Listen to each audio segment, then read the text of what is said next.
And of course, there would have to be this little callback as well.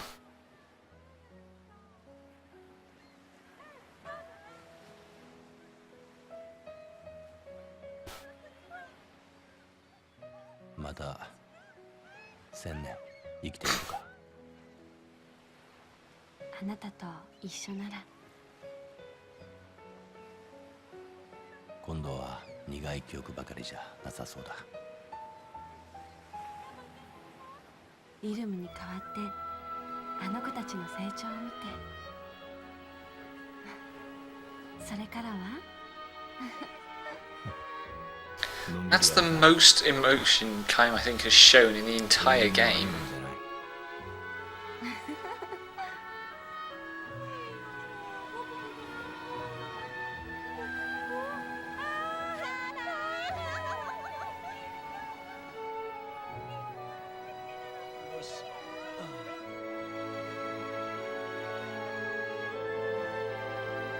I wish I could remember what the flowers precisely were supposed to be a symbol of.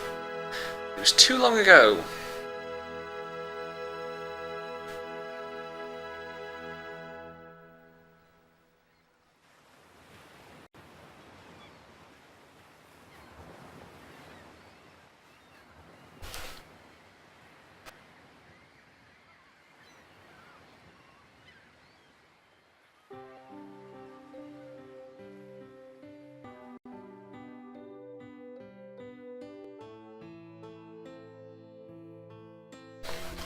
Some concluding thoughts then while the credits roll.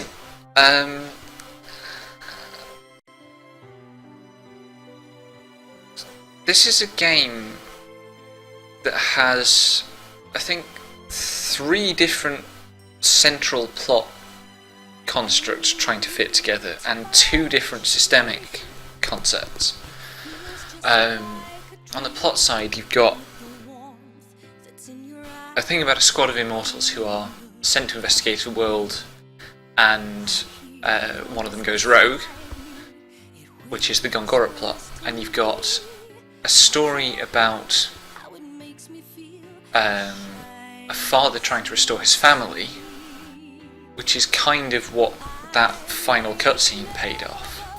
And you've also got the story about the Eternal Soldier trying to piece together his memories, which is probably the most interesting of the ideas.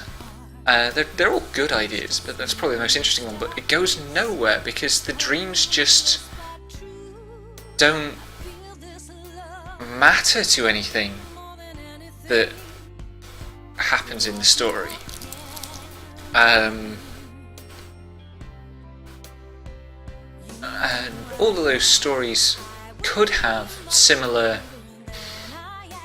melancholy tones to them, and I think the game keeps shooting for that, but it also keeps trying to be funny, with Jansen, with the kids, with General Kakanis in Numara, and that never works. Not once does the humour work in this game. It's never funny, and it's always at a complete clash with everything else that's going on. There's no kind of human side to the humour. So there's all these interesting ideas about what a game could be, what a video game story could be, but none of them really come off. And then on the mechanics side, on the one hand you've got a skill system like an old school FF5-ish game, which would really suit a sprawling, exploratory kind of naturalistic game. But all the environment design and encounter design is much more set-piecey. It's designed so that you only fight a handful of encounters per area. And every boss has some gimmick. Almost every boss has some gimmick. That means you don't really get to build your own preferred strategy. You work out Either you overpower something completely, or you work out what the intended strategy is, and you just do that. So it kind of falls between two stools, an older-fashioned one and a newer-fashioned one. And the second of those, the very set-piecey one, the one that doesn't really have much grinding in,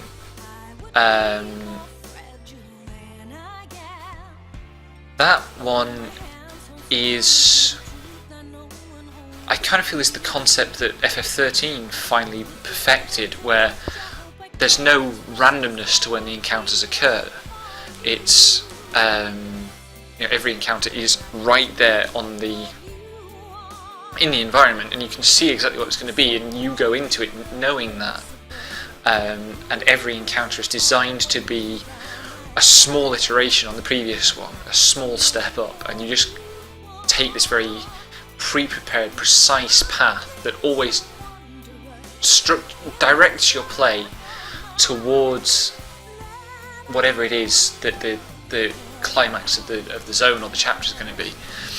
And I feel Lost Odyssey really benefited from that, unless it was going to go fully the other way and just take the limiters off. Because when it actually breathes, like in that final boss of Grand Staff, of the fourth Grand Staff, just before the final bosses, it's really satisfying. The buffs feel effective, and the healing to damage output ratio is something that you have to very carefully maintain, and the GC mechanic becomes significant there. Whereas the set PC bosses, like, there's no room to really feel that you're involved in the experience at all. You're completely cramped down, and I don't want to start talking about freedom and choice, because I think those are chimeras. But if I had to wrap the game up, I think it would be to say that it feels like a game ashamed of itself. There's a very solid,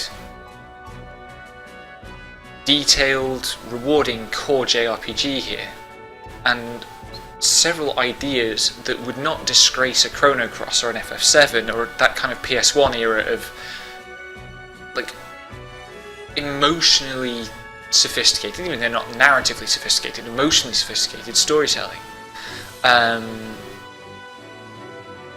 But it won't commit to them because it's constantly winking at you with these weak attempts at humour. And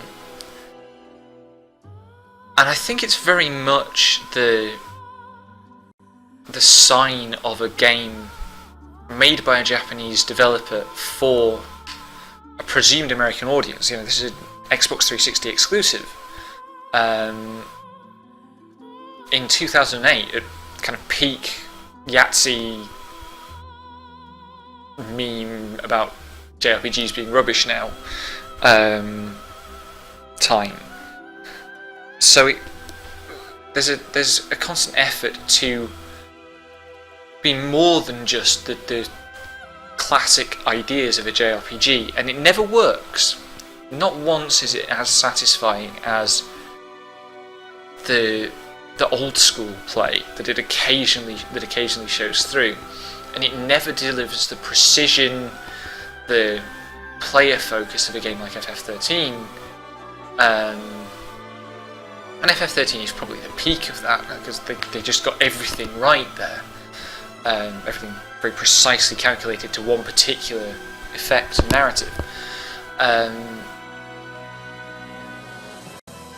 So there's a sense that, and particularly knowing that Mistwalker's previous game was Blue Dragon, which is just immaculate in the fundamentals of how it handles the fundamentals of the JRPG, it's hard to see this as anything other than them going, we could do that again, but if we're going to send it to the States, which is where most of the player base for this console is, we've got to put all this stuff to make it Western acceptable on. that ends up getting in the way of how the game ultimately works.